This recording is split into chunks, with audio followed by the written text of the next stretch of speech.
won't mind the phantom. He finds you. G'day everyone and welcome to the latest episode of Expand the Fandom podcast. We're the team from Chronicle Chamber. Our website is chroniclechamber.com and you can subscribe to these podcasts either via YouTube if you want to watch them or via your favourite podcast app if you are one of those who listens to us while you're mowing the lawn or driving the car or otherwise getting about your day. My name's Dan Fraser and I'm joined today by both of the other members of the Australian team, Stephen East and Jermaine Parker. How are you guys? I'm doing well there, Dan. I'm just nice looking at the screen. You guys are in T-shirts. Here I am in a jumper. You can definitely tell that we're in three different parts of Australia. Trying to keep warm down here in Ballarat. What about you, Jim? How's things with you? Yeah, not bad. We've had a few different things going on, but yeah, looking forward to tonight and catching up with everyone. This might be the last podcast we record where you don't have any children who are named after a fandom character, I think. So you were just saying maternity leave is upon you, or and your third bub's on the way? Yes, my wife's officially on leave now, so she's looking forward to it. She's nesting, which means my fandom room is now getting smaller and smaller because there's more baby stuff in here. I've now got a pram in here. I've got a cot in here. A bassinet. I think the cot comes in this week sometime. The bookshelf over there is now full of baby stuff as well. So I'm hugged in the corner. So, yeah, but all good. That's exciting. And what I find exciting is it's given me the opportunity to be the one with more things in the background of my fandom collection than you finally. So, yeah, well, hopefully inside a year, I should be back having not one, but two rooms to myself. Only you could have an extra child and turn that into an extra fandom room as well. All right, well, very good. Well, speaking of fandom themes, we need to get hooking into tonight's podcast because it is a comics and news pod. We look back at everything that happened in May. We're recording this at the start of winter, the 1st of June, and we want to look back at everything that happened in May in the world of the fandom, comics and news. And as we always do, we want to start by recapping what's happened over the last month in the newspaper strips or the Comics Kingdom strips. And we're going to start with the Daily Story, number 268, The Spark. And Steve, you've put together a bit of a recap of what's happened over the last month, if you can fill everyone in. Certainly. So Savannah has told of her revenge on Jumper and her escape from his men to Kabje Dorje. This is good news to Kabje because as it may have removed any blame of Jumper's murder from him. She's told him that she'll soon leave, which Kabje welcomes as his student may return at any time, which then segues the story back to Kit, who's been visiting Heloise and Cardia. He can't stop thinking of Cardia, but feels conflicted due to his feelings for Manju, though they were never really a thing.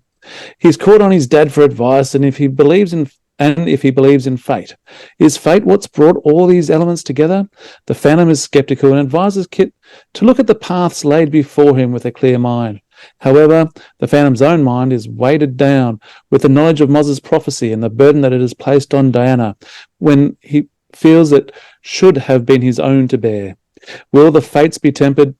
Will the flame that Kit holds for the mountain city flicker and fail as the spark of a new romance ignites in the city? Oh, well done getting the spark in there, Steve. Well, I think last time we discussed this, we talked about how there's kind of the three. There's the spark with Savannah, the spark with the triangle with Cardia and Manju. But I don't know. I've got a bit of a theory that this whole storyline might be wrapping up the whole thing. Like as we're getting to now with Old Man Moz, Kit and the Phantom talking about how, hey, we're going to do our own path. We're not going to have Old Man Moz's path. I wonder if this is going to kind of like wrap that whole series up a little bit, and then we're going to have like a new arc, so to speak. I'm interested where this is going. I'm not sure we might get a new arc, but I don't think this will wrap up the story of the prophecy, because we know Tony DePaul's been firmly on the record that the 21st Phantom will be buried in a obscure place near the mountain city, buried by a can of rocks. And that is as far as Tony's concerned, that is the 21st Phantom's final resting place, and it will be. And at some point, we'll get to that. Path to that may be different, and so the arc that we take there may well be different. But I don't think we'll leave the prophecy behind forever. But you might be right; it might go on the back burner for a while as this story beds down the way that prophecy moves. I think it's moved away from Kit being the rebel leader and that sort of stuff. Yes, the spark. The Mountain City's not about to ignite. The spark that he held for Savannah has extinguished. The spark that he had for Manju seems to be diminishing. But this new spark for Cardia seems to be getting brighter, and the spark of going on the true Phantom path seems to be gaining steam, gaining light. Just trying to put as many spark and flame type metaphors as I can in. You've done well. But I'm really loving all of the threads that are involved, because every one of them sparks a memory of a past story or a past thread. Geez, Tony DePaul, the author of this, he's really just got a handle on everything, stringing it all together. I imagine that his study must just have a wall with all of these Phantom ideas and red dots and threads and whatever connecting and arrows and all the rest of it, because the way that he's really, I guess keep pulling the strings of the way that this story comes together is pretty remarkable. Do you think it's too much? Playing devil's advocate a little bit, and some don't like the in-depthness. They think it's gone a little bit too far from just the Phantom to a larger secondary character development.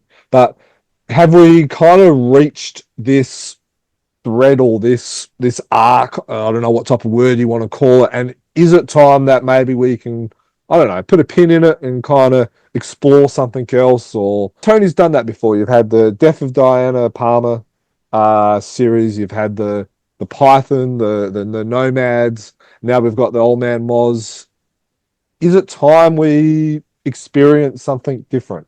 Yes and no. Yes, it's good to have all this sort of stuff going, but I'd like to see this wrap up soon, and then we go into some sort of rollicking adventure where he's got to battle some bad guys and that sort of stuff, rather than it's good little drama and good little fleshing out of characters, but and then we go and do some more action stuff. So how can we wrap this up though, Steve?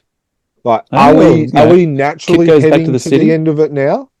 Kid goes back to the city, or he stays around in the Skull Cape. I'm trying to think, does he ever go back to the Mountain City? It's or does he get halfway there and then turn around? I don't know how he wraps it up. We're looking at the 2nd of June. So as we record, it's actually tomorrow's panel. People will be able to see it, whether they're a subscriber or not, by the time the podcast comes out. You just mentioned, Germ, the Nomad being a standalone series, and yet right here, this is one of the threads that's being drawn into this story, the way that the Nomad wrapped up with the battle with Heloise in the plane, and that's being referred to in this story. So I, for one, don't think that it's too much. I really love the way that Tony can draw on anything that he's put in a story previously, and it wouldn't surprise me, to be honest, to see something from the Death of Diana Palmer come out in the rest of this at the way he's going. I think that's one thing, and maybe older. This is something we can talk about when we talk about the census and stuff, about different people's experiences and stuff. But if you're a really old school Phantom fan and you just like the Lee Falk stories, yes, they were largely standalone. In the last 20 years or so, Lee Falk did start to bring more of a continuity together into it. That's something that Tony DePaul is really working on, and is, for mine, really hitting his straps with, in terms of being able to draw on all elements of Phantom lore. Yeah, I don't think it. Well, yeah, I don't think it's ever a thing of parking it or full stopping it or anything like that.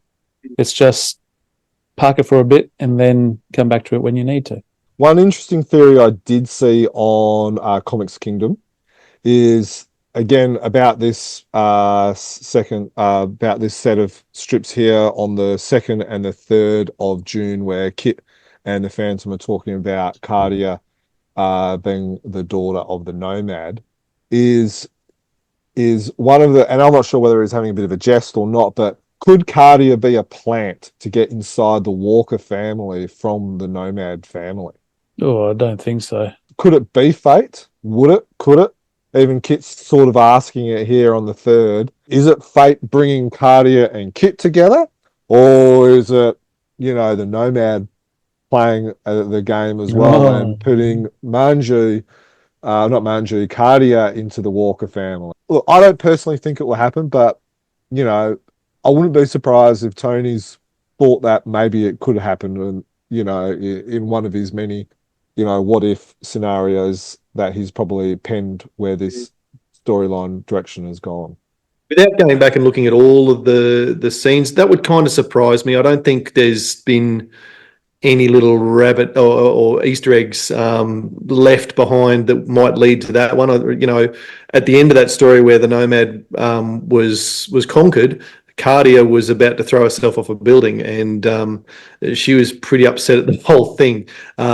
So I'd be surprised if we went that way. Like you personally, I don't think that'll be where it goes. But as I said, in the fictional universe, you just never know. And just a thing before we finish up with the dailies, I think this is the week that is Mike Manley's 9th anniversary on the strip. Yeah, good shout out. I think. Yeah. So And well done there. yeah. And we've talked a bit about Tony's writing there. I think Mike's artwork at the moment is really, he's really nailing it as well. And you're not really looking at this, comparing it or going, it's not so favourable compared to Cy Barrier, compared to Paul Ryan and all the rest of it. Mike is really owning this little era of the fandom, I reckon. I reckon his artwork's gotten better. Mm. Oh yeah, when he showed up on his socials that he's week 1, I think it was, to now, it's completely different. I think Pranab, I think is how you pronounce it. He showed like a panel of like the recent one compared to back nine years ago. I think Mike's found his groove. Still, it would have been easy for him to give it up when he got really sick and stuff like that as well. And all right, with that said, let's move on to the Sunday story at the moment. So we've had the 4 panels or so through May of the 197th Sunday story, The Ungraved. Phantom on Hero and with Devil observe a burning airplane circling in the sky over the Wambezi forest from the highest point of Wambezi land, the waterfalls. Now, the aircraft circles the night sky 9 times, then buzzes the falls just before crashing into the trees below. The 3 go down to investigate, and when the bush gets too thick, the Phantom and Devil head on without Hero. They have now come across the wreckage in the later strip, and we await to see what discoveries the Phantom will make. What do you make of this one so far, Jermaine? I think we're still warming up on what we're going to like. We've got a broken down plane. We've now got to the plane, but what happens next? I think it's the same conversation me and Steve had a month ago when we were like, what's going to happen next? And, we talked about all possible scenarios of it being, obviously there's a Nazi influence, so is it Second World War? Is there a time loop? Who knows? And I don't think any answers that we asked a month ago has been answered. Was that right? Any answers? Any questions that we asked, mate? Yeah. No, I think the biggest clue we've got is probably on the tail of the tail fin, whatever you call it, of the plane. I haven't Googled it, but I don't know. Maybe that's got something to do with it. Well, I think there is a clue on the tail of the plane, if only because it's covered in vines and it's well overgrown. So even though, within the month of May, we've seen the Phantom watch this plane crash into the jungle, clearly it didn't just happen last night sort of thing. This is a very old wreckage. So there's some sort of ghostly type, supernaturally type thing going on. And then whether it's modern day Nazis who are reenacting it for their own reasons, or, the Phantom might be coming across this wreckage now and then he looks 2 trees over and then there's a campsite full of modern day Nazis or something, who knows? So, as you said, the questions that you asked a month ago have not been answered yet. So when the kids came back, after getting lost in the forest, like what they had was Nazi paraphernalia. But this, what we've seen with the plane, it looks more like Allied forces. There's no symbolism on it. So, we got both sides going on here. I wonder what's going to happen next. It will be interesting to see if we have Time jump. time jump where we see the origin of do we have a month of story set in the 1940s where we see the plane, the aerial battle? Do we have a previous Phantom involved in that? Okay, I found something. So the aircraft belonged to USA Air Forces, 8 Air Force 385 Bomb Group, 548 Bomb Squadron, and was coded E. Found the plane, and I found a write-up with the same tail symbols as well. Not really sure where it's going. Well, if the real life version has crashed in Denmark, that might be just inspiration rather than inspiration for the drawing rather than inspiration for the story. It's the same aeroplane. It's definitely not an accident. This is a pretty boring podcast, me trying to figure something live on Google. So we'll leave that there, but it's got to do with a USA plane, and I know Stephen's now going down the rabbit hole as well. So what we might do is we might do a little bit of research and stick up an article or something like that on our website, and we won't bore and make the podcast too much longer. And talking about the story, like I said, I'm very intrigued where we're going. I love the artwork. The artwork's very detailed, like the darkness, the lighting effects, like on this one here, which is the 1st of June. Apologize if I'm going to offend someone here, but I feel like this story could be done with some editing to kind of fasten up the pace a little bit. Like, do we need a whole Sunday talking about how to make a band of torch? Do we need 1, 2, 3 Sunday? That's almost a month of a plane coming around and crashing into the jungle. I just feel like we're kind of padding a little bit, and I'm not sure if the padding is necessary and whether maybe it could be sped up a little bit. That's my only criticism so far. And look, it's a common critique of the Sundays of the pacing, but I always look forward to the payoff. Maybe I'm just being impatient. Maybe I'm showing my age that I'm, of the younger generation. If we kind of cut that down by 2, cut the band of torch explanation, I could be a week ahead of the story. So that's probably where I'm going on this one. I love that sort of stuff, finding out how pygmy poison band are, the arrow tips are made, finding out about how the torches are made. I really enjoy those moments where we get down into the weeds and we find out that sort of stuff. So maybe I'm betraying my older generation and my age of being happier with the details. What are we, 6 years apart, Germ? What year are you? 77. 77. Yeah, 6 years. Neither of us are maths professionals here. He's English, and maths isn't my strong point either. So, light years apart in terms of what we want from our stories. Let's move on to Frew, and we hear from our foreign correspondents, our non-Australian correspondents soon from other stories, but we're going to talk about the Frew comics. And can I just say, and maybe it's because I missed the last Comics and News podcast, and I've spent almost no time on the internet really over the last month for various reasons. Both of these stories, the first I saw of the comic or heard about the comic at all was when they came out of the envelope from my subscription. And for both of them, I really enjoyed that moment of ripping over the cover and seeing ripping over the envelope and seeing the cover for the very first time. We're going to talk about issues 997 and 998. And when this cover from Marcelo Bays, dropped out of the envelope, I just loved it, and I really enjoyed that moment of going, wow, this is the first time I've seen that. So anyway, that's my experience. Let's talk about episode 997. I have a feeling actually we're going to spend a fair bit of time talking about 997 because I reckon it's a cracker. It has 2 stories: Firepower by Di Darrell, Magnus Carling, Rafael Ruiz, and Coral Martinez, and also Waiting for Dad by Shane Foley. Let's talk about Firepower first. Steve, can you give us the overview of this story? So when the source code to an unparalleled technological power that could destabilize nations is developed, it is soon discovered that the pretenses of its development weren't as noble as they were first stated. The developer locks the code away behind a sophisticated encryption, but that will only buy so much time. Can the Phantom break through before there's a catastrophic disaster, or will the latest tech megalomaniac get his way? I really liked this story. I thought it was action-packed.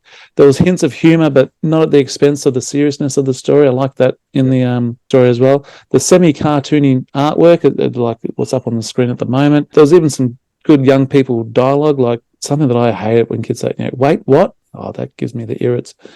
But kids say it all the time. In this case, it's the young kid saying, wait, horse. He didn't say, wait, what? He goes, wait, horse. So it's got the dialogue that the kids are using. Even though I do like the artwork, there were a couple of times when it seemed a little jarring or just disproportionate. Like there was sometimes the Phantom was in a weird contortion, but apart from that, fairly good story, I think. This is my favourite story that Until you get to the next one. No, I'll probably prefer this one, but this is my favourite. So this issue overall, but this story will be my favourite that I've read so far in 2025. It's just fast paced. It's got the jungle elements. It's got old man Moz, young man Moz, I guess you could call him as well, or little Moz. Got action. It's got some jumping off cliffs, jumping out of helicopters, some pace. It's got that, like that. What's that movie? Speed type of storyline where you got to go against a timeline, or like Speed or Die Hard 2 type of, like those type of elements. I've always liked Di Darrell's stories. She has now passed away. I thought she understands the Phantom well, in my opinion. Magnus Carling, who wrote this and also wrote the other story called The Pit, featured a real modern style Phantom. We've actually got a podcast with him coming up in probably the next 3, 4, 5 episodes. So I'll be intrigued to talk to him. But yeah, very impressed with this. What about you, Dan? You're impressed with the cover, which is a very good cover. What about the story inside? Yeah, look, it is. I don't know whether I'm going to jump out on a limb and say it's one of my favourite stories for 2025 so far. Although, to be fair, there was February wasn't much to write home about, so maybe it's. You haven't had much to choose from.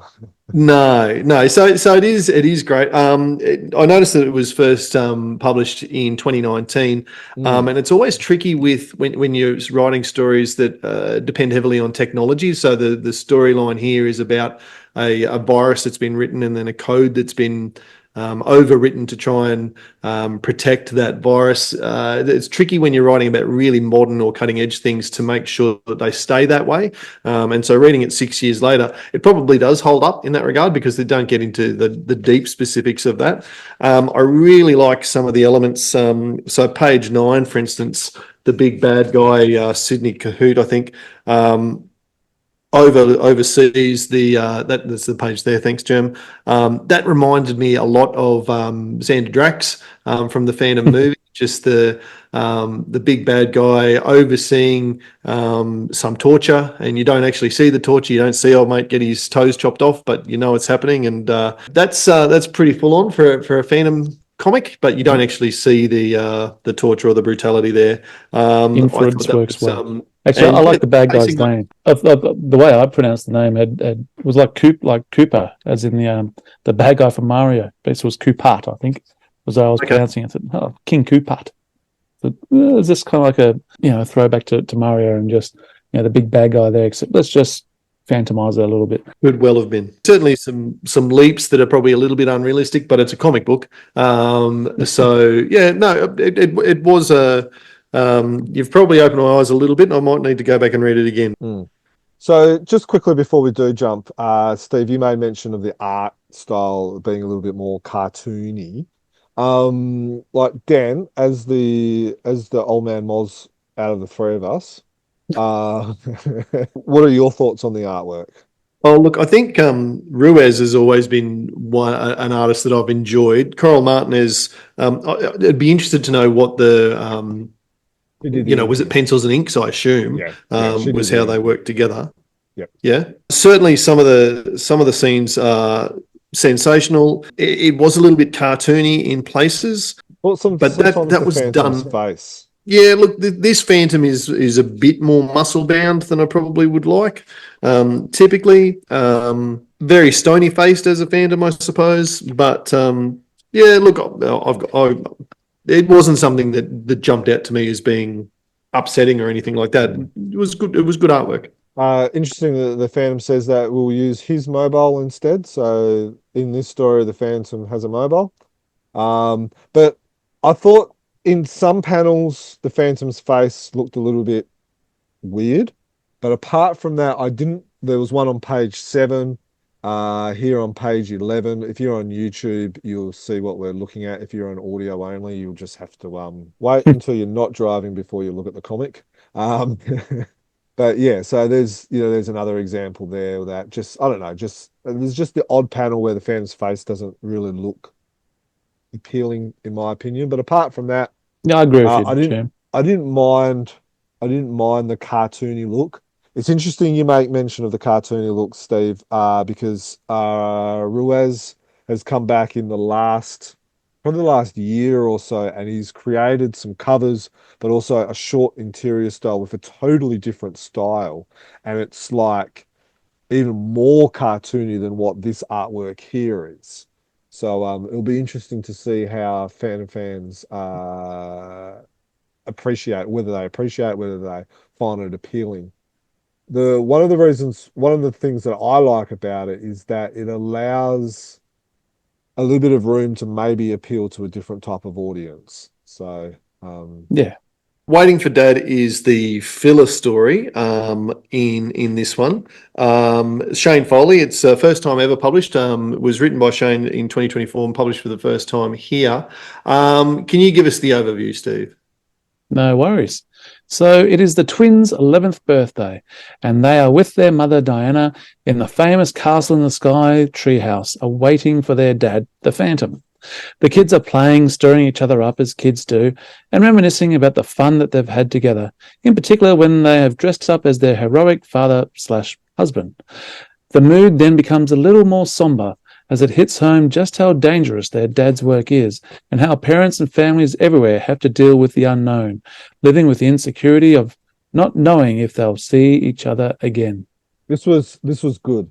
Not only was it fun, it was enjoyable, but it had a great somber message as well, not just from the fans' point of view, but to kind of like first responders and stuff like that as well. Which for those who know a little bit, Shane Foley, the creator of this, was actually an ambulance in his life before as a Phantom artist, an ambulance driver. So yeah.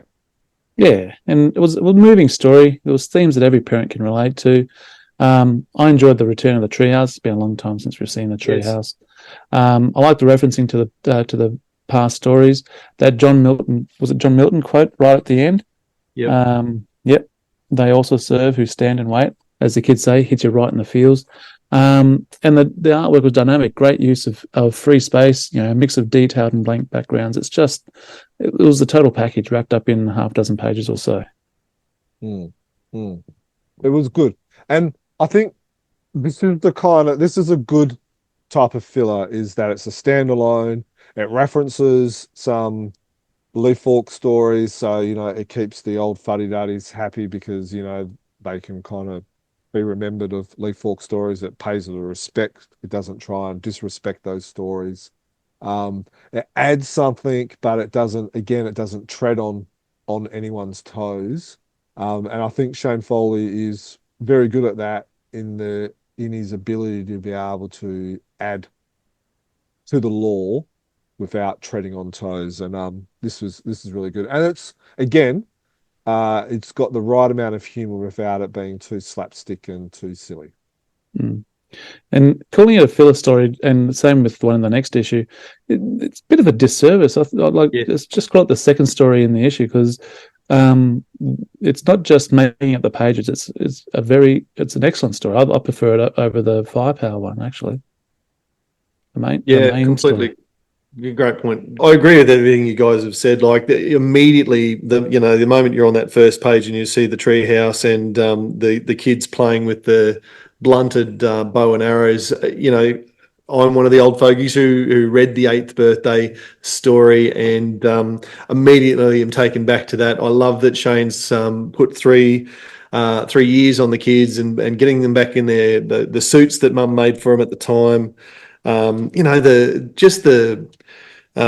It's so realistic in terms of the kids going, oh, we love trying, we've got kids around these ages. They love going back and trying on the costumes that fit them 3 or 4 years ago. For me, it was my daughters in dance, and then trying the dance costumes back on again, and getting their younger brother to try it on and that sort of gear. Oh, Mum, didn't you have a costume like this as well? And her insecurities going, oh yeah, but that was 2 kids ago that I put this on. And her going, actually, it's not too bad given I've had the 2 kids. The pose, which is exactly like the 16th Phantom story, the Julie pose. It's exactly like the original Wilson McCoy drawing. So Shane's nailed that. Likewise, the scenes where Diana's remembering the being captured just because she happened to be the girlfriend of the Phantom at the time. And then, like you said, the tapping into the real world drama of first responders and military and that sort of thing. I was actually in Canberra when I read this because I was down visiting my daughter who's in the military, and you took the words right out of my mouth, Steve, when it said it hit you right in the fields. Oh, this is the first. I'm not afraid to say this is a Phantom comic that I actually got emotional reading, and that's rare. Fair to say, and so it's ticked all the boxes for me. And if this isn't my favourite story at the end of the year, then there's something pretty special coming, because I think Shane has absolutely knocked this one out of the park. Yep. Very well said. There was one thing I was going to say. Oh, in this one here on page 29, there is a little flash poster in the background as well. Yes, that's right. We mentioned the Marcello Baez cover. Is there anything you guys want to add to the talking about this one? Yeah, have a look at, I think it was issue 119. Oh, you're going to be talking about the swipe. Yeah, well, I wouldn't call it a swap because this actually comes from a panel, but there's a little bit of a similarity. And then also, Dan, if you just open it up again. Yeah.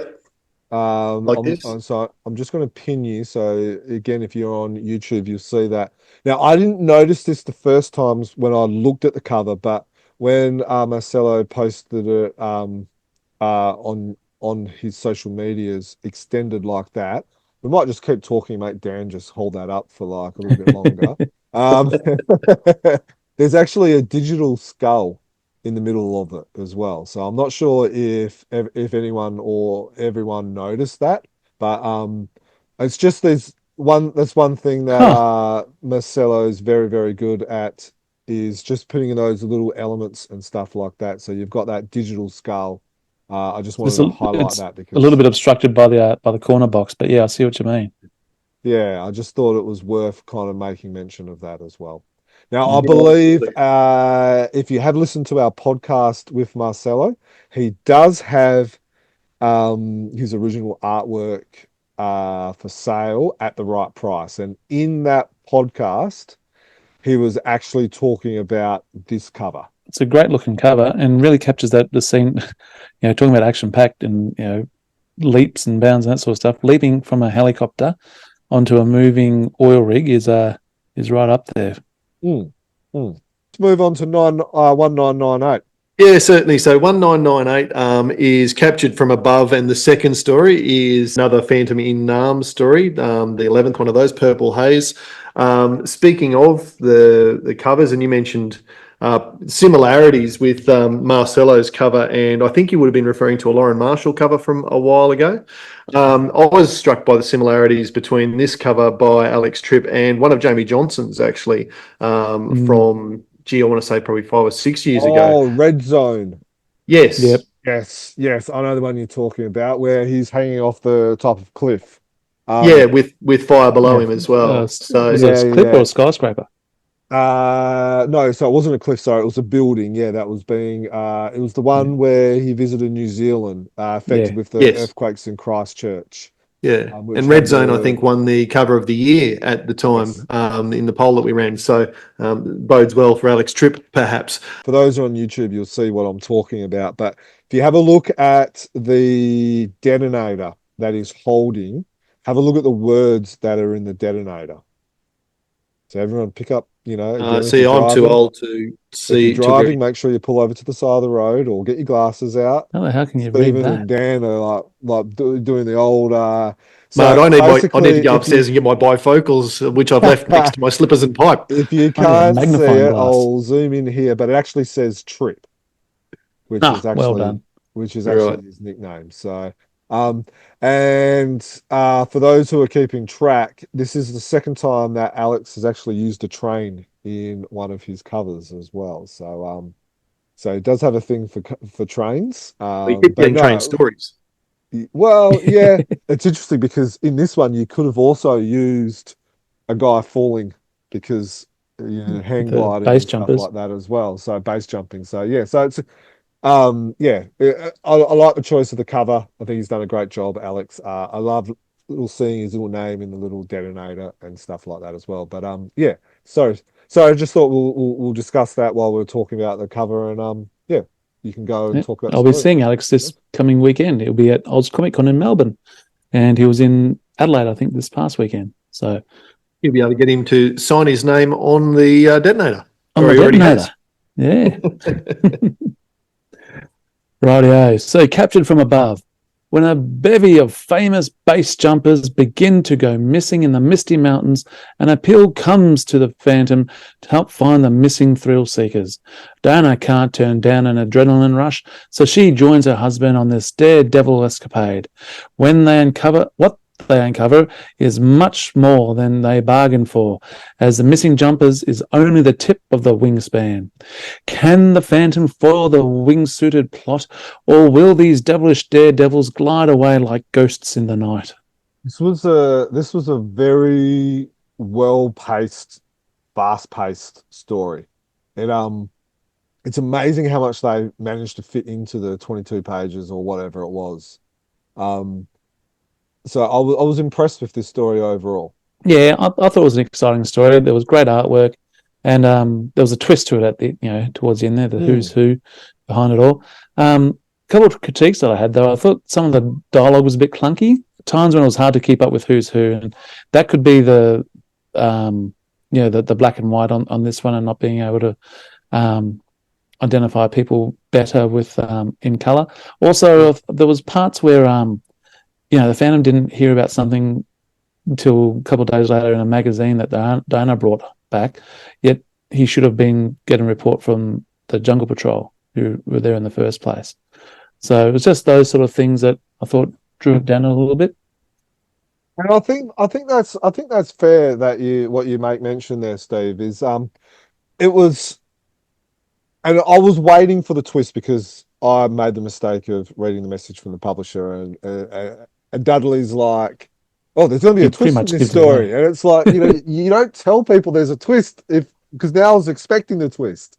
Yeah, I Um, didn't read the message from the publisher till after I read the story. I've been doing that now, and I'm glad I did because Dudley pretty much gave everything away for both stories in this one, particularly the second story. You had a little bit of a mention of the criticism about it was kind of hard to keep track of the characters in the black and white. I think you do raise a good point there, Steve, and I tend to agree with that. And I think that's probably the only criticism I have with Janus's work occasionally is that it it can be hard to distinguish characters sometimes. Yeah, look, I certainly felt that as well. And for mine, I don't know, the plot just seemed overly complicated. We had base jumpers who were going missing, who were being abducted midair.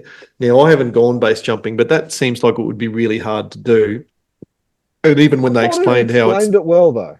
I thought it did even when explain they it explained well. it with ultralight, I don't know. Again, I feel like base jumping, flying through the air in a wingsuit, you may struggle to hear what someone's saying to you from the ultralight plane that they're flying next to you. Then the base jumpers being forced to like be slaves because we're going to steal things from a train that is going along, and we need base jumpers to do that. But the people who are behind the whole thing are expert base jumpers themselves, and we're going to steal diamonds. But no, there's no diamonds. There's actually weapons. Luckily, we've brought enough explosives to deal with the weapons. Why were they bringing the explosives if they thought? Why were they bringing the explosives when they thought they were trying to get diamonds? When really only the Phantom could use the explosives. I don't know. And then on top of that, not being able to keep track of who was who, it just seemed, for mine, it was overly complicated. You've obviously never watched a Mission Impossible movie. There just seem to be so many holes in this one. Whereas the tech one in the 1997, I thought that felt like a big 80s bombastic villain and action movie there, whereas this one was overcomplicated and wrote itself into corners it didn't get out of, and all of a sudden something's there that wasn't there before, and a few big holes. Yeah, the thing that I really did like about it was the role that Diana took. And we've commented before about how our favourite portrayal of Diana is when she's not a damsel in distress and when she's actually part of the action. It's what we like about the Phantom game, that you can play Diana as an action figure herself, or an action woman herself. And in this story, she very much is just including herself in the story from the very beginning. You're going to need me because your story holds no weight if you're just going up there by yourself. I knew I was taking risks when I married a ghost type deal. That was good. I like that. Yeah. So, and then she was very much an integral part of the story in terms of the resolution as well. So I liked that aspect. But yeah, I think you summarised it well for me there, Steve, when you said it. Wrote itself into corners at places. Diana, when you talk about, even though like you don't know where she's going, and the Phantom's obviously worried about Diana, it's like he's got the confidence that she'll be able to look after herself, and so he's not having to put himself at the risk of the mission to try and look for Diana and stuff like that. So I did like how not only was Diana portrayed correctly, but I also thought that the Phantom's relationship and trust and with Diana was also portrayed very well as well. What did you think about the fact that out of nowhere, I'm looking at the bottom of page 11 here, Jim, that out of nowhere the bad guys knew that they had captured Mr. and Mrs. Morgan? Wouldn't they have been Mr. and Mrs. Walker? Where did Morgan come from? Yeah. I thought they must have had to register somewhere, and they used Morgan instead of Walker, and that just came out of nowhere. It was not explained. Yeah, I don't like when the Phantom uses a different alias. The Phantom's alias is Walker. So he's walking around in his cowl. Yeah. You'd think as a base jumper you could walk around with goggles on and that'd be okay. That is a good point. But I didn't like the Morgan thing. I would have just preferred if Dudley just changed, it's what it might have translated to, but I would have preferred if he just changed it to Walker. I would have loved to seen this story stretched out a little bit longer, just to see some action, like maybe a whole page or maybe even a 2-page spread of the Phantom doing a hang gliding or something like that, where Janice didn't have to be confined to 22 pages.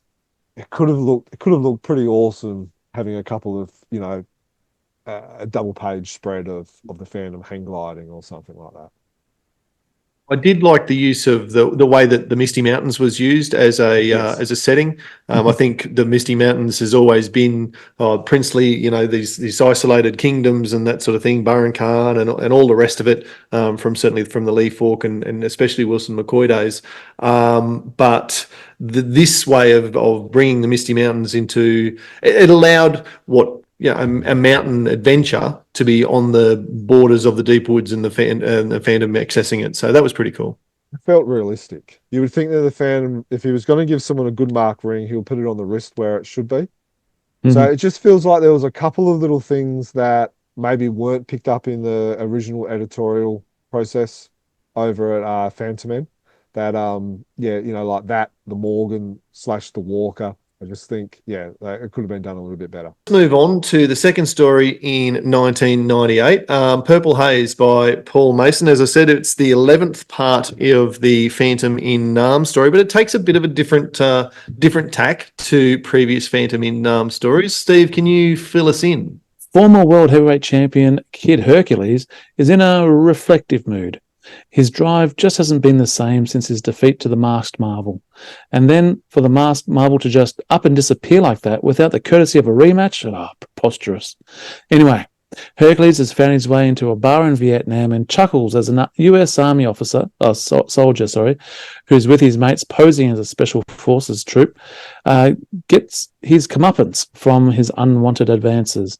Unfortunately, it's that little chuckle that draws the ire of the soldiers who track Kid Herc as he leaves the bar. Will the former champ be able to hold these thugs at bay? Will these posers get one over the champ? Or will it all end up in a purple haze? This was fun. I thought it was actually a really good story. Obviously it was a sequel to a sequel, but it had that redemption element. It still had the fun, like the lady being able to beat up the guy. You got Mandrake the magician in the background Mudrake. here. Yeah, I think it was a Mandrake ripoff. His name was Mudrake. I really enjoyed the way that Paul Mason's been able to bring together a couple of his storylines. The Kid Hercules, the story from the Masked Marvel, and then his Masked Marvel sequel, which was an excellent story in itself, now gets an epilogue, if you like, with what happened next for Kid Hercules. But it's tied in really effectively with this federal agent, Leon Harrison Gross, trying to delve into who is this mysterious figure who was scooting around Vietnam in and out of the war. Not much is made out of that until the case files on the last page. But you've got the Phantom who enters the storyline here posing as a military police officer. And so then you've got, in the case notes at the end, was Kid Hercules drunk and just imagined the whole thing? Was this military police officer someone who was inspired by the Masked Marvel? Does that even make any sense? Could it have been the same person? 3 question marks. Again, it's really tied in together really well, I think. I did like the little bit here on page 33 where Kid Hercules is trying to be a boxer, and basically the Phantom's reminding him that this isn't the ring, and pulls I don't think that move would have been regulation in the boxing rules. But World Boxing Federation might frown on that one. yeah. But as he reminded him, this isn't the ring, and it I just thought that was funny. It had the right amount of humor. It was obviously it had the good redemption as well, which we talked about. So yeah, and again, it's almost like a story where if you haven't read one of these Vietnam stories before, you don't feel like you're missing out too much because it's enjoyable and it could almost be a standalone story. I like the storytelling device. It's written as if it's, well, at least for a fair part of it, as if it's the autobiography of Yep. Kid Hercules, which is a different way of doing things. And like you were saying before, it's a change from the report from Leon Gross. The recurring character, I like that. The dynamic artwork, action-packed fight scenes, the Phantom working in the shadows, that's always a great thing. Old jungle sayings abound. And they're all the pros. And for the cons, well, are you kidding me? You mentioned it before. Paul Mason's on song here, boxing in Vietnam, well and truly working with it, well in the center of Paul Mason's wheelhouse. And I just can't wait to see all these collected into one trade paperback in color. Yes, for sure. I really liked we've talked about Mandrake and Defenders of the Earth or Flash posters. The fact that the Masked Marvel poster makes a reappearance in this comic as well, not just there, but on the last page as well. It appears as one of the case file notes or the bits of evidence there. That poster is, of course, available from the free website if you want to go and get your very own copy of it in A3 and in colour. So is that like product placement? So I would have to say that these 2 issues so far, after a very slow start of the year with some of the subpar work that we got, these issues are very, very welcome. And then after all that build up, we get another replica edition. So it's just kind of another replica series. It just kind of feels a bit of a letdown after some great build up with some great issues, some good stories. And then we get a replica issue. It depends how you look at it. That's the deep breath that we take before we get right into issue 2000. It's the beat of the story, and it's a great opportunity to reread some of the old classics as well. Now, I have just posted a photo in our group chat, and I just wanted to mention that here. I mentioned before that I was in Canberra recently, and I went into a comic store. Action Comics, I want to say it was called. I should probably look that up. It's not often that you see Phantom Comics in a comic store, but Jeremy might put this in post production. And what was really cool for me was seeing there's 6 or 7 Phantom Comics lined up next to each other on the shelf. And just the diversity of covers that we're treated to. If you're walking through the comic store and you're not a Phantom fan, for mine, I am a Phantom fan, so they jumped out to me. But it was really cool to see them at eye level, front and center in front of people's eyes, and just to see the variety of covers and the way they jumped out off the shelf, I thought was really cool. Look, that covers the May publications, as we've just sort of alluded to there.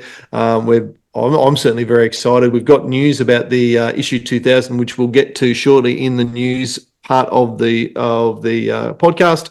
We're going to now cut to certainly Germany and hear reviews of the Zabastan issue that has come out recently. And of course, as we always say, we're looking for anyone who'd like to review comics from Sweden, Finland, France, Italy, any other location really that publishes the Phantom. If you'd like to join us and leave regular reviews, let us know.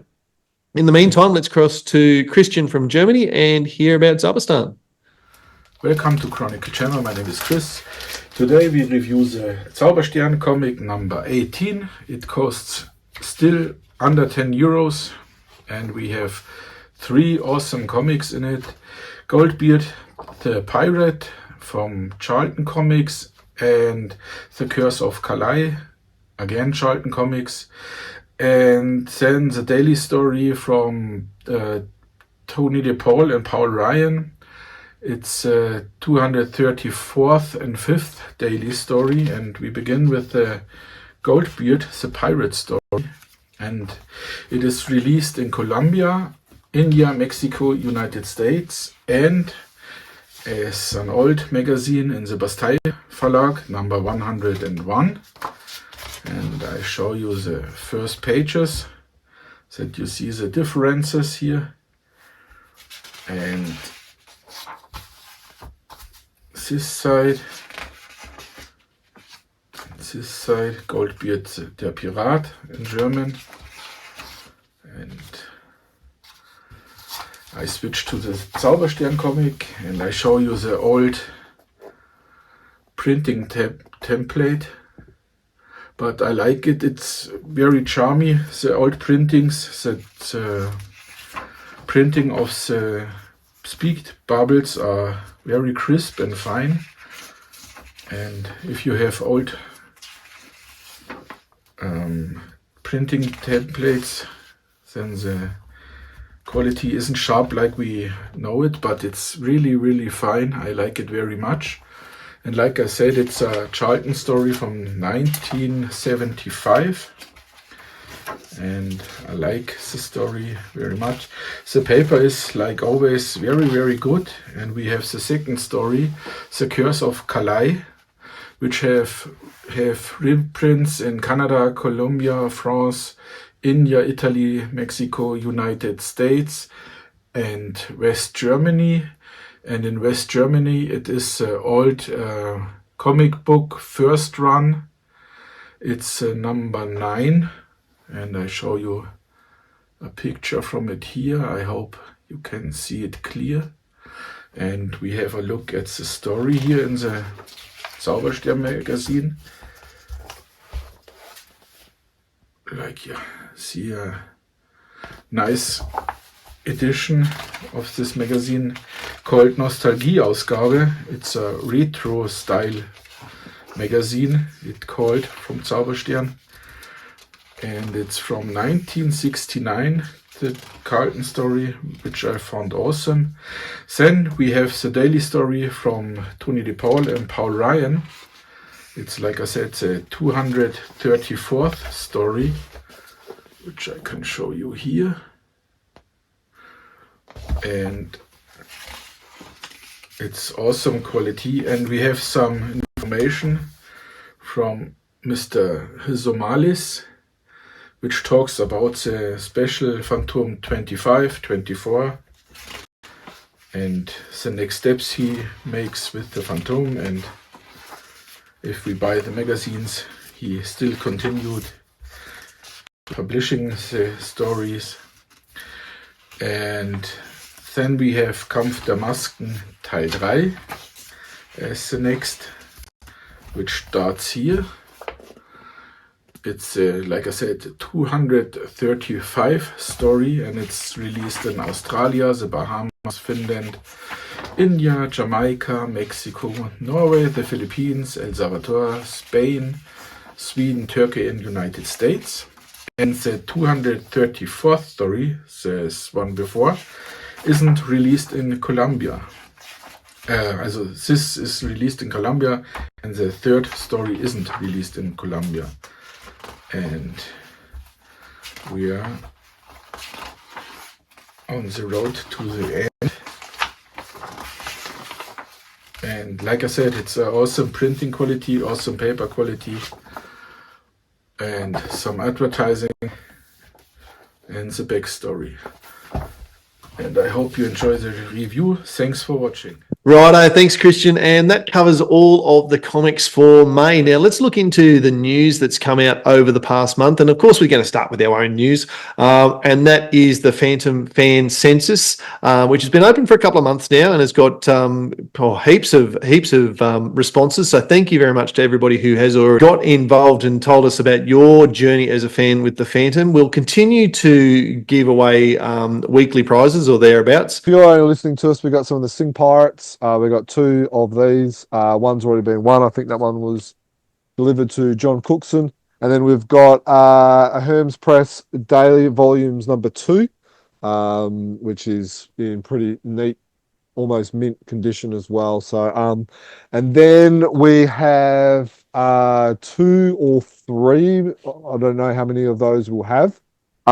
Sets of Volume 1 and Volume 2 of the latest softcover albums from Phantom Men. So I think we've decided we're going to be giving those away as 2 prizes. So if you win it, you will get Volume 1 and Volume 2. But the only thing you need to remember is that Volume 2 is not out until about August. So you will likely get it not until September. So you might win it in June, but you're going to have to wait a month or 2. And that's, so just be patient. Yep. And all of those prizes will be decided in June or at the very latest, very early July, because we do need to wrap this the census up. We need to close it and start going through the results. And I'm very much looking forward to that, doing a bit of a deep dive and a data analysis on all of the information that you guys are providing for us there. So we had a bit of a chat just before the podcast, and we're going to close the census on the 30th of June. So the end of June, it means the end of the census. So we'll obviously promote that a little bit more than just verbally right now on the pod.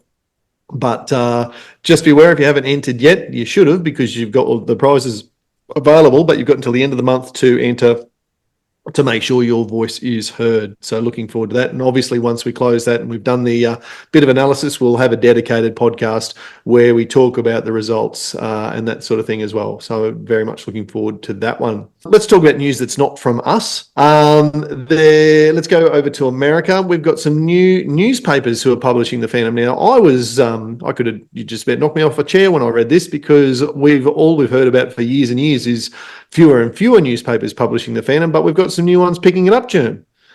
Yeah, very exciting news. I think this is probably understated just how big this is. We've discussed in the past that we believe that King Features are trying to make a renewed new push. And I think this is one way that it's been shown that it's true, is that there is now, I think it's about a dozen newspapers in America alone who have picked up the strip. And some of them have picked up after have been cancelled, 10, 20, 30 years ago, and now they pick it up again. And some have never, ever published a Phantom before. So, look, I don't know what it means, but, it can only be a good thing. And I wonder if maybe, just maybe, if I wanted to read a little bit into it, maybe that's why we got for those who came in late at the start of the current story, because the current story is what was picked up with these new newspapers. So it gives the ability for potentially new readers to kind of get a bit of a catch up on who the Phantom is. Sorry, I was just trying to think if Tony DePaul told us that it was his idea to do for those who came in late, or whether he'd been asked to do it. I can't recall. I don't think he ever said it. What were you going to say? Sorry, Steve? Just doing for those who came in late, and with the big story and talking about the ship and all that sort of stuff. I just remembered that in this coming week's strip, there's a harken back to that. We're Yes. talking about the fates and that sort of stuff, where kids wondering what to do, and Venom says you need to take fate out of the equation, and you be the captain of your own ship, my boy. That it's you. You've got to be the one in charge. So it's just, I thought that was a nice little throwback to the very good. to the for those who came in late. Other new things coming out. Frew are celebrating the occasion of their number 2000, not their 2000th issue. Their 2000th issue came out in about a year ago. Issue 1972 was actually the 2000th issue, for all of the reasons which Frew aficionados know and love. But issue number 2000 is coming out in only a couple of weeks, and it's very exciting. And as part of celebrating that, Frew have announced a whole bunch of things that they're doing. The first thing I want to talk about is the Legacy series, 2 volumes of republishing the Super Yank comics. Kind of warming up to the main act here, Dan. Back in, I think it was 2019 is when they did the Phantom. You wrote them down here, Jim. They did the Phantom Adventures in a hardcover with a little pink velvet spine edge. It was very well received because a lot of people can't afford these old free comics. Like those adventure stories, they go for $300-400 each. These Super Yank stories, which is what the volume 1 and 2 are based on, they go for, there was some that just recently went on eBay and they're all, $200-300 plus. So, not everyone can afford those. So I think it's good to be able to have these bundled up for the average fan who wants to be able to see what all the fuss is about, to be able to have the experience. So just to show, this is the Phantom Adventures. Now these are it's 3 comics that have been come out as a replica and have the hard binding. Now this is from 1955 and 1956, the originals here. And as you said, Germ, like I don't have any of these in my collection. I have no prospect of getting any of these in my collection because they're just too expensive. When this came out in 2019, recommended retail $20. I can afford that, and I can enjoy reading the stories from yesteryear. I guess that's why I'm so excited about the Super Yank comics coming out, because exactly as you said, again, I can't afford to get the original of those. I haven't been able to flick through someone else's copy because they're quite protective. So being able to read one, I'm looking forward to that. And I think from a collector's point of view, I think it actually increases the value of those because it exposes them to a wider audience. And so the people are like, oh, I want to collect these now. I want the originals now. I've got this. I want the original. Like for me, I didn't appreciate the Phantom Adventures book 1, 2, and 3 until I got that hardcover book that you just showcased. But after getting that, I'm like, oh, I like this. I might want to actually add these to my collection now. I haven't got them yet, but I think that's what it does. So I think some people might be a little bit protective and think that it will diminish the value. I think it actually increases the value of them. And look, having a look at the 2 issues that they've got coming out, they're a bit more expensive than this one was. The $20 is out to $55 per book. That's because they're gathering a lot more issues. But the other than that, they're in the same style with the binding. The 3 of them will sit next to each other on the shelf, I'm sure, and look like a great gathering. And I really like the covers that they're bringing out. Custom covers by Chris Wale, who did this cover. So that I'm sure Jem will show images on the screen for the YouTube listeners. Geez, he's a fantastic artist. And Glenn Lumsden, I mean, who doesn't love a Glenn Lumsden cover? We've missed him on the giant size, and he's back for a replica Super Yanks. So that's pretty cool. From what I understand, these covers were actually created a while ago. And they've been, so because this Chris Wale one, I saw back in 2019, 2020. So I'm not sure on why they did the delay of it, but I'm glad they released it. I think it's a good idea to do it while Fru's got a booth. I prefer cover 1 over cover 2. I prefer Chris Wild's cover over Glenn Lumsden's cover, but that's just a personal choice for myself. But yeah, no, I'll definitely be adding it to my collection. Look forward to reading it, having a flick through, and seeing what the fuss about is for these Super Yanks, and then decide based on whether I want to add some to my collection or not. Oh yeah, I'll be picking those up. Now, let's talk about the big ticket item, and that is issue number 2000. Now, this is going to be issued with 2 covers, a regular newsagent or subscriber cover, but also a Supernova special cover as well, which I think is pretty cool that we're seeing the 2 covers come out for the issue as well. And then we've got that, that's just the icing on the cake, if you like, because then of course we've got the stories inside. Jem, do you want to take us through issue number 2000? First story, we've got a coloured version of the Lee Falk and Raymore story, The Golden Circle. Picking that up, we've got a sequel, which is got 4 parts, which is by Julie Dittrich and Wendell Cavallanti. And again, this is coloured by Ivan Pedersen. What I thought is actually interesting, and I like how Frew have done this, is they've got the original Sunday story back in the 50s of The Chain by Lee Falk and Wilson McCoy. And this apparently is being coloured again by Ivan instead of the original colours. So that's interesting. So I will be looking forward to discussing that when we review it. And then backing that up, we've got the remake of The Chain story, which is Daily Story number 265 by Tony DePaul and Brett Blevins. Now, this is a story that's caused a lot of stir amongst the ye old faithful Phantom fans. And then along with that, we've got The Tomb of Zarak, which is a story by Peter Anderson and Giancarlo Caruso. And then you've got the second part of Fury, which is by Paul Mason and Amanda Backey, which I believe we saw part 1 in issue 1972, maybe. Or it might have been in an annual or something as well. So it's good to be able to get the second part of that. So 6 stories, all in color, 228 pages. It comes with a poster. There's not much more you could probably ask for a number 2000. I think the original Fury one came out. The first part of the Fury story came out in the last Supernova issue, didn't it? It was produced in Phantom 1947, so it's actually a couple of years since we saw it last. So what excites you guys most about this issue? The Golden Circle is a classic story. I'm interested to see what the sequel's going to be. We've already spoken heavily about the Chain stories, but it'd be good to see the original Chain then with the new Chain coming straight onto it. It's good how they've done that. That's a good move by Dudley.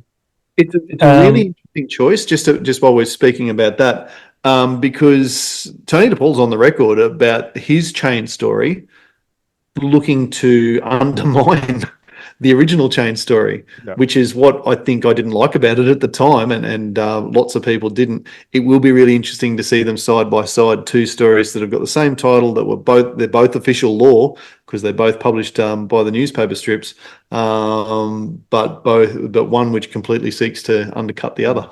And I think back at the time, that's the type of thing we wanted to see. We wanted to see the 2 stories, and people were probably doing it in as it were. They would have picked up an old issue of the Chain and read it, then gone and read this. Now this time they get to do it with color. Yeah. I think it's the right decision by Frew to do that. Oh yeah. And Fury was great at the time. I remember really enjoying that and really looking forward to what happened next. So it's a shame we've had to wait for so long for part 3. For part 2, I hope it doesn't disappear at the back of this issue amongst all those other stories.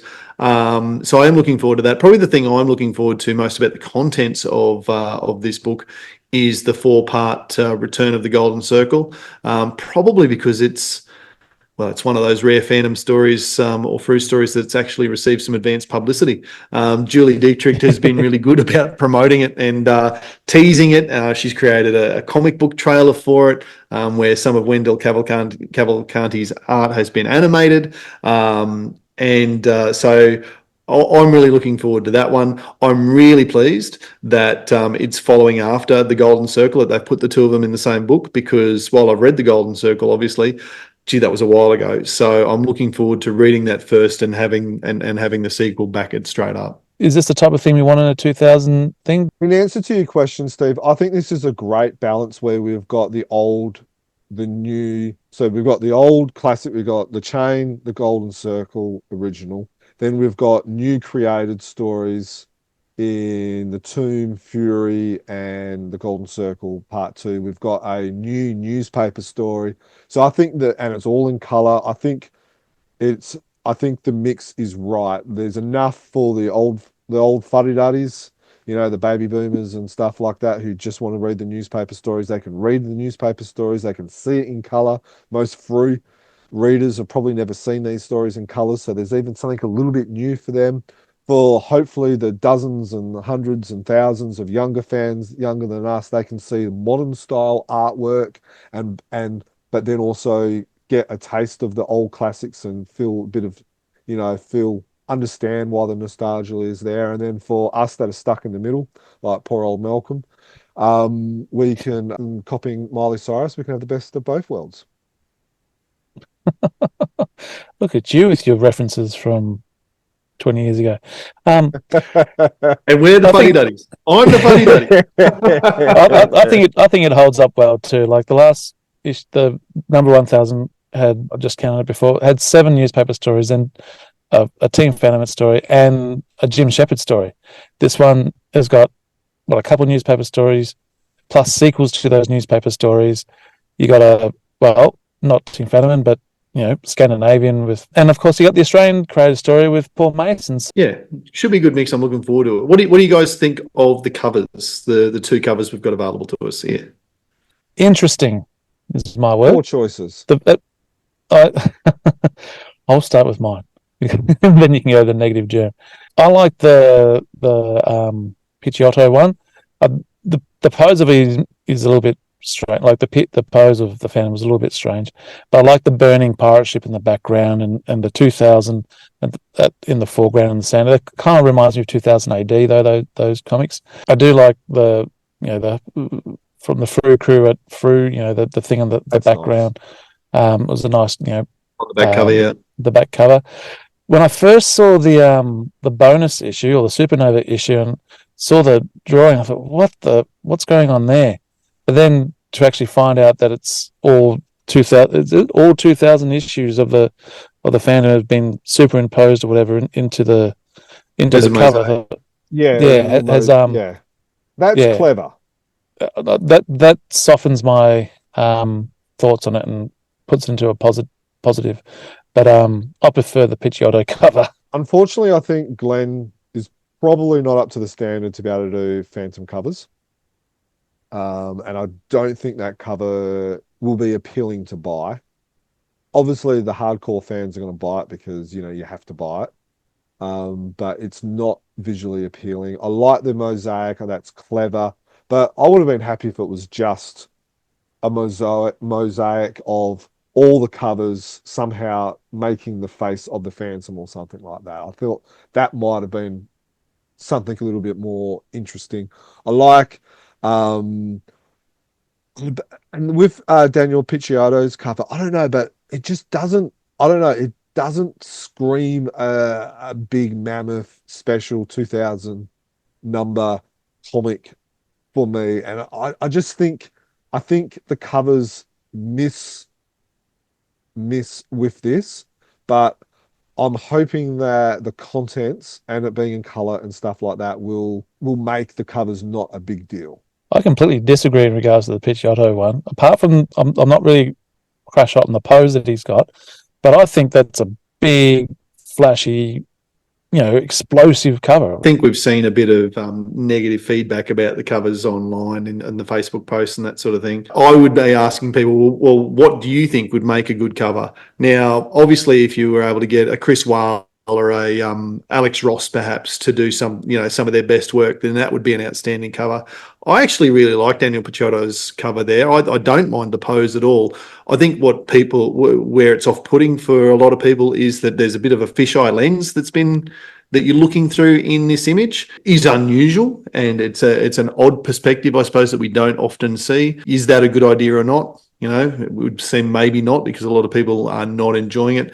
But I think if you didn't have that necessarily, then it would be an outstanding cover. Like you say, Steve, I think the burning pirate ship in the background really pops out of the cover, and then the Phantom standing in a dominant fashion as he walks onto the beach, clearly responsible for that. You know, I think that's that's classic Phantom. The mosaic cover, I can understand at first glance. The faces are out. You know, if you want to call a spade, the Phantom's face, Diana's face, even Devil's face don't look quite right. And maybe that's what you're talking about there, Germ, in terms of the artistic integrity of those pictures. I think that's it. The rest of it, to me, there's nothing wrong with the picture. I will be really interested to see that in real life. I don't think we get great value for it in a low res image on your phone, even on a laptop. You know, I think seeing it in real life, that's when we need to actually make a judgment call on it. I'll be fascinated to see if I can spot the mosaic. You know, am I going to need a magnifying glass in the same way I need to see Tripp's signature on the detonator? Am I going to be able to see the mosaics in this picture? I hope so. You know, but I guess it remains to be seen in real life. What's this look like? Have we seen an image of the poster yet, or do we know what the poster is actually going to be? Yeah, so good point. So in the article, we might mention that there's a poster. So I'm not sure if the poster it's got something to do with the mosaic feel, but I'm not sure if the Glenn Ford canvas is over the top of it, or whether it is just like a mosaic of all 2000 or 2050 free past issues. So I'm not 100% sure of that. I like the idea of them including a poster. I would like them to be able to do this more often. Means you've got to get 2 copies of the comic so that you can keep one with the poster and take the poster out of one. Well, it also means if you do that with the annuals, you can maybe remove the replica, and then you have another 20, 30 pages for another story to be included in the annual, as well as the poster. So, yeah. You just said that you love the idea of the Super Yank replicas. You're just not consistent. So the other thing that they are going to be released is going to at Supernova is going to be the Fru Giant Size Annual. I like the completion of the Raven story, which was started 60, 70 years ago. I think that's a nice little touch. It might not be a big deal for Phantom fans, but for Australian comic fans, I think it's a great thing for Fru. Andrew It Constant. does say in the article, it's Andrew Constant and Yanis Alden. It's In 2 their stories, annual, they're having a replica, so to speak, of issue 11, and the first half is created by Paul Williamson, I think it is, and then the second Paul half. Wilhelm. Thank you.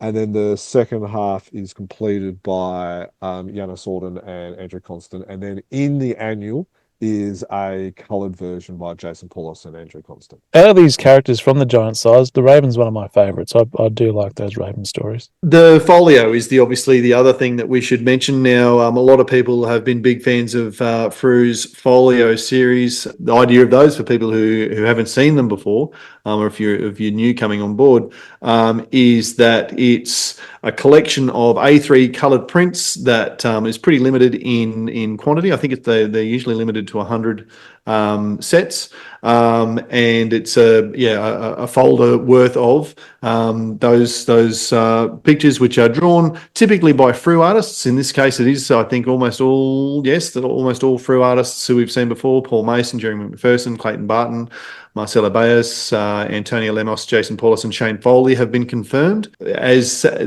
can often happen with these things, there may be other artworks that come in right at the last second, depending on deadlines and King Features approvals and all these sorts of things. So the final number of prints that are going to be in the folio, and therefore the final price of it, haven't been released or haven't been set yet. The theme looks like it's a Phantom Friends. So every image features the Phantom, but also someone who has been an ally, whether that's an animal friend or a human friend or whatever, and features in the print as well. I've got a problem with this. Hmm. is that I really like the drawing, so I'm gonna have to buy it. Um, Do you not usually get the folios? no, I do normally get it. I missed the Herms one. I think that was Folio 3, but I wasn't gonna buy it. But then I looked at the images and I'm like, oh, I really like it. So Yeah. I'm gonna have to buy it. I'm gonna have to buy the set again. Like some of the artwork's really good in this, and I love seeing like some of these fan friends. Now there's the obvious like Mandrake and Lothar and there's even Flash in there, which is pretty cool and stuff like that. But seeing like Captain Brian, making a return and John Carr and some of these others, it was nice to see some more obscure characters included. You got what's the elephant's name? Jumba. Yep. So it was nice having some of these guys, and some of the art's really, really good. Yeah. Yep. The Junkar was the one that stood out to me. Yeah, I love stories with him in it. Hmm. All right.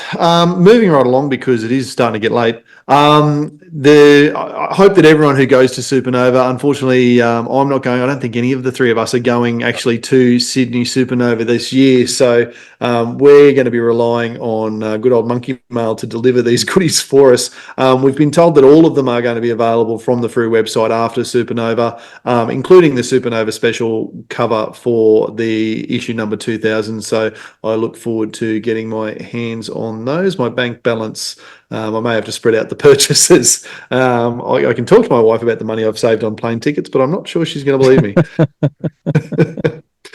Anyway, other things that we're going to have to pre-order, especially if you're in Australia, probably if you're in Sweden or Scandinavia, you might be able to pick up the Prince Rex softcover albums. Now, Jem, you already hinted at these when you talked about prizes for the census. We are going to have copies of these available for people who can go in the census draw and hopefully win one. But just in case you don't win one, how can you go about buying these, or should you bother? Okay, so obviously they're in Swedish. A couple of newspaper stories. There's one Team Phantom story, so I do like how they've done that. These softcover albums are very popular over in Sweden.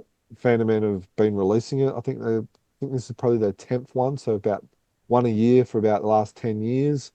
It's a beautiful cover by Luca Roberta. I do prefer last year's cover over this cover. Last year's was Rex and the Phantom shooting a bow and arrow. This one's more of a, dare I say it's a little bit more generic. It doesn't have that impacting image as last year's. Look, these are beautiful. A lot of fans will get them. We are still looking for a reviewer. So if you buy them and you read these stories from Phantom and stuff like that, and these comics from Phantom, please get in contact with us because we would like to review them on our platform. Look, Evok or number 3 is out soon in Denmark, and details for number 4 are out now as well. So fantastic to see new releases there. Likewise in Spain, Dolman volume number 18 is out now. That collects 4 Wilson McCoy daily stories. And look, they're a great quality book as well. So again, if you are living in Spain or if you pick those up and you'd like to do a review, spoken or video, we'd love to have that information as well and share it with the listeners and the viewers. Sad news, and it is, speaking of American books, Peter David is someone a Phantom author who passed during the month of May, and so we've lost a Phantom luminary there, known for some pretty big stories, Germ. He's one American writer who I think actually understood who the Phantom was. There's not a many American writers who kind of grasped him straight away. And I never personally got to speak to him. I've watched a couple of videos. I've spoken to people who have spoken to him and had bits and pieces to do with him. And they all say the same, that he actually understood who the Phantom was. He was a Phantom fan. He created the 4 parts miniseries for DC back in 1988, I believe it was. And then he did the 2014 Herms Press 7-part story featuring the Phantom and Jimmy Wells. Now, what was interesting about that 2014 story is that Jimmy Wells was actually going to be originally Tarzan. But for whatever reason, the license negotiations for it featuring Tarzan failed to go through, so they had to change it to Jimmy Wells. And then unfortunately, again, there was some further delays because Sal Valuto was actually battling cancer during the process and the creation of that issue, which is sad because I really feel like that first series was on the right track, and I wonder if there wasn't those complications, whether Herms might have been able to actually have better luck creating a comic book series, because the second one hit even more hurdles and it stunk. But the first one was actually good. And it was created by Sal Valuto, Peter David, and they understand who the fandom was. So yeah, it was kind of sad that we didn't get to see more from Peter David creating the fandom. But while he only created 11 stories, he did leave a mark on the legacy of the character, and his stories are still enjoyed even today, 10 and 30, 40 years later. Vale, Peter David, and of course our thoughts as always go out to his friends and family. Quickly make mention, there is an interview with him on our website as well. So if you go to the link in the show notes, you'll be able to see a interview with him. So if you want to learn a little bit more about him talking about the fandom, go jump on and have a listen. Very good. Thanks, Jerm. Good pickup. All right. You mentioned Hermes Press there and some of the issues that they faced with creating their own stories there. They're currently facing stories with distribution. Now, we flagged on the podcast a while ago now, and you know, comic book fans will know this, that Diamond distributors have gone into bankruptcy or are on the verge of it, or they're certainly scaling back operations, making it very difficult for particularly American comic books to find their way out of America. So for Hermes Press, what that means is basically if you want to buy your books from Hermes Press and be guaranteed receiving them, then you're going to need to go direct to the source, go direct to Hermes Press website. You may be someone who has relied on Amazon or Booktopia or these sorts of things to pick these books up in the past. Anyone who's searched on those platforms recently will see that there is not very much in the way of Hermes Press there, and none of it is cheap if it is what the books that are there. So you'll need to go direct to the publisher for those ones. Watch this space. Fingers crossed they can find a distributor to get their books further again, because certainly the reproductions have always been excellent. I have concerns about this decision from Hermes Press about basically, if you want any of their books, you got to go through them instead of a distributor. Now, I'm not sure how that's going to affect comic book shops who get it in. I will have to talk to my local comic book shop because they do get them in. Now, if they get them in and it means the prices go up $5, $10, that's probably not going to affect me. But if they can't get them in anymore, I'm not in a place where I'm going to be able to buy them from Hermes Press, because not only do you got to buy the book, but then you also got to pay for shipping. And this being Mr. Alarmist here, but this decision could potentially see the end of Hermes Press in my collection, and maybe even the end of them doing the Phantom. Unfortunately, I'm not sure that the decision is entirely in their hands. There's just not the distributors stepping up to move books out of America, is my understanding. So it's a challenging one that I know a lot of American publishers are facing, those with global audiences. So yeah. But look, we'll have to watch this space. We'll do some homework and ask our comic book shops whether they can still order them in through Hermes, seeing they can't do it via Diamond. And we might have to do a follow-up article on that one, I think. So the three of us, we've all got homework, talking about school. We've all got homework, and we need to talk with our local comic book shop. Now, we're in June, as we've said, and June is Phantom Month when it comes to Australian fans. Now, as I've said, unfortunately, the three of us are not going to make it to the Sydney Fanvention weekend over the June 21st and 22nd for various reasons. But we know that lots of people are, and lots of people look on from afar with licked lips about what goes on there, and this year with the release of number 2000 and through having a booth with as many artists as they can cram in there at Supernova and all of the stuff that we've talked about is an exciting weekend. And Billy Zane, the actor from the Phantom movie, of course, is going to be at Sydney Supernova as well. No word yet as to whether he'll squeeze into the Frou booth. Seems unlikely, but he will be there and around, and will be signing autographs and that sort of thing at a cost, as happens with Billy Zane. The Lee Falk Memorial Bangala Explorers Club dinner is also on. My understanding is that that's pretty well full now, so unfortunately, if you haven't already got your tickets, it's a bit late for that one now. But it is exciting. Lauren Marshall, a Frou cover artist who we've talked about on the pod tonight, she is the guest of honour and will be speaking at the dinner. If you would like to be included on the mailing list for future dinners, please get in touch with their website, Lee Falk Memorial Bangala Explorers Club. The acronym for that is the lfmbec.org. So is the website. So lfmbec.org is the website to go to add your name on the mailing list for future dinners. Guests at the convention at Supernova, of course, Lauren, I mentioned, Billy Zane, Alex Tripp, the artist for issue number 2000, we've discussed, he'll be there. Jamie Johnson is a perennial at these things. Paul Mason is headed down. Joe Jusko, who put together the 9-panel movie trading cards, which was a pretty cool image. Daniel Picciotto will be there as well. So a cast of thousands when it comes to Phantom people. There's also, and you can go and look at it on our website, Billy Zane is not only attending Supernovas, Sydney Supernova, and I think Melbourne as well, but he is doing a range of other things. Like there's a viewing of the Phantom movie, and Billy Zane will be attending that as if it's a premiere. My understanding is that he's not going in to watch the movie with you, but he'll be in the foyer, available for photographs and signatures and that sort of thing at a cost. There's going to be an FAQ panel, and then if you want to pay a little bit extra, you can actually have dinner with Billy Zane at another place as well. So Stephen, they do have one in Melbourne. I expect you to be there. Yeah, no.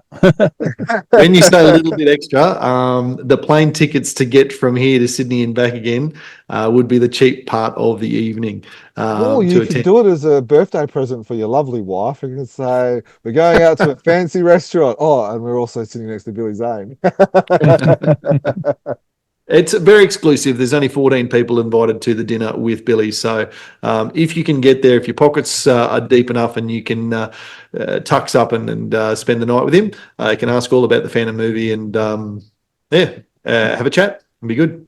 So quickly, Lauren, Alex, Jamie Johnson and Daniel have all done covers in the last 5-10 issues. So all recent, so you should still be able to get them in comic book shops and news agents. Buy them. If you can't, they'll have their comics be able to sign.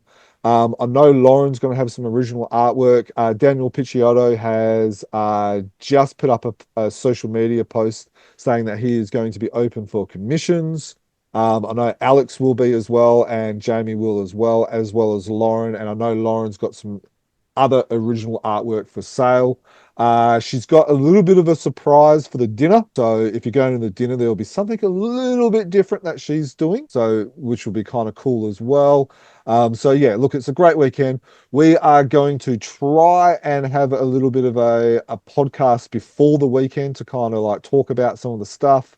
Obviously, we just have to juggle my wife about to have a baby. My computer has just died, so I've had to buy a new computer, get new video editing software and stuff like that as well. So we're all kind of a little bit with a tight deadline, but that should be one of the next podcasts, is a little bit of a chat about the weekend with hopefully Brad, Nick and Sean, the organisers, as well as Lauren, and we might try and get one of the other artists as well. But if you are attending, take lots of photos. If you want to take recordings and stuff, get in touch with us, because we would love to be able to feature on a future podcast as well. All right. Speaking of future podcasts, something else that we're looking forward to bringing out, whether it's in June or July, whatever it might be, or fitting in around the rest of things. We'd like to do a podcast that features you, the fans, talking or Phantom Story creators or publishers, talking about their favourite stories. So basically, if you've got a favourite story that you could spend 5 minutes talking about why you love it, what's so good about it, what's special about that to you, might be the first story you ever read, it might be the one that hooked you on the fandom. If you'd like to participate in that, please get in touch. It doesn't need to be a video, could be just audio. Happy for you to get in touch with us via chroniclechamber@gmail.com. Just before Dan signs us out, just bear with us for a little bit. Obviously, my wife's about to have a baby. Well, I've just had 2 computers die in the space of like a week or 2, so I've had to get myself a new computer, new video editing software. So just be patient with us as we try and iron out some of these bugs. So that's why we're doing some of these podcasts, which we can kind of use as fillers. So yeah, because obviously we do this on top of our full-time jobs of being parents, husbands, and work as well. So just be patient with us. If you see any news or anything that we've missed, please let us know, because that will be greatly helpful as well. Absolutely. So the way to get in touch, as I just said, is chroniclechamber@gmail.com. Keep an eye on the website, chroniclechamber.com. As I said, the Phantom Fan Census, we want to close that one on the 30th of June. So you can go to the website and you can see across the top our projects and you find the fan census there. Otherwise, it is chroniclechamber.com/fan-census. We'd love to hear your thoughts there, or on any of the feedback or opinions on anything we've talked about. Get in touch via the social media platforms over on the comments section of the YouTube channel. You can subscribe to us there, or through any of your favorite podcast apps, including iTunes or Spotify, or wherever you listen to this podcast. So look, thanks very much for hanging around and listening to us waffle about all things Phantom, and good luck, Jerm, with everything that's going on for you over the next few weeks. We look forward to hearing all the happy news. Thank you everyone for listening as well, and from myself, happy Phantom. Happy family. Yeah, happy Phantom, everybody.